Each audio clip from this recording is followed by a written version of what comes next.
प्रयागराजमध्ये सुरू असलेल्या महाकुंभातले 3 शाही स्नान पार पडले आहे। आता येत्या 12 फेब्रुवारीला पौर्णिमेच्या मुहूर्तावर प्रयागराजमध्ये स्नान करण्यासाठी लोकांची मोठी गर्दी होत आहे।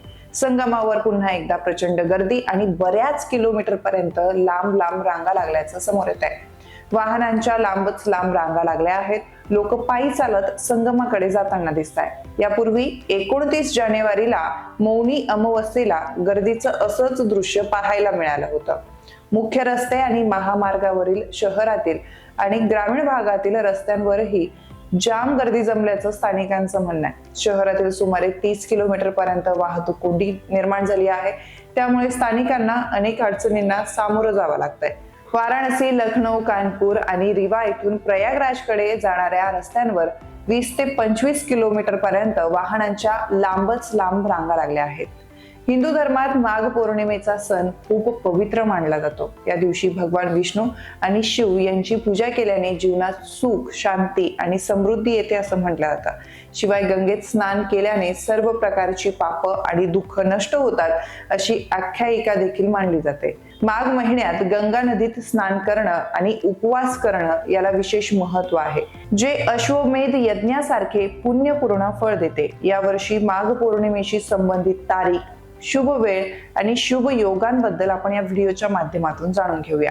माघ पौर्णिमेची तारीख आणि शुभ मुहूर्त कोणता आहे तर तिथी सुरुवात 11 फेब्रुवारी 2025 ला होते। मंगळवार सायंकाळी 6:55 तिथीची समाप्ती होते।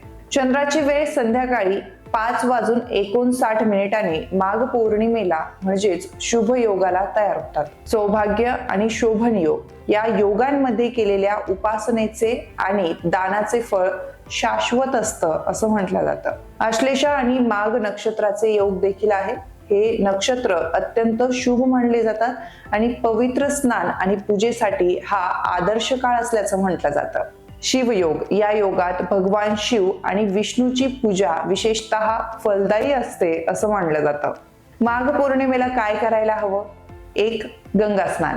या दिवशी गंगा किंवा इतर कोणत्याही पवित्र नदीत स्नान केल्याने पापाचा नाश होतो अशी आख्यायिका आहे। भगवान विष्णू आणि शिव यांची पूजा पंचोपचार पद्धतीने करावी आणि सत्यनारायणच्या कथाचं पठण या दिवशी करण्यात येतं। उपवासासोबतच अन्न, कपडे आणि पैसे दान करण्याची देखील पद्धत आहे। भगवान सत्यनारायणाची पूजा केल्याने सर्व इच्छा पूर्ण होतात। 2025 सालच्या माघ पौर्णिमेचा हा शुभ दिवस पूजा, दान आणि गंगा स्नानासाठी अत्यंत महत्वाचा आहे असं म्हटलं जातं। शुभ मुहूर्त आणि योगानुसार पूजा केल्याने केवळ पापांचा नाश होत नाही तर जीवनात सुख, शांती आणि समृद्धी येते। या पवित्र प्रसंगाचा पुरेपूर फायदा घ्यायला हवा असंही म्हटलं जातं। मित्रांनो, तुम्हाला ही माहिती कशी वाटली हे आम्हाला कमेंट करून नक्की सांगा आणि अशाच माहितीपर व्हिडिओसाठी चॅनलला सबस्क्राईब करायला विसरू नका।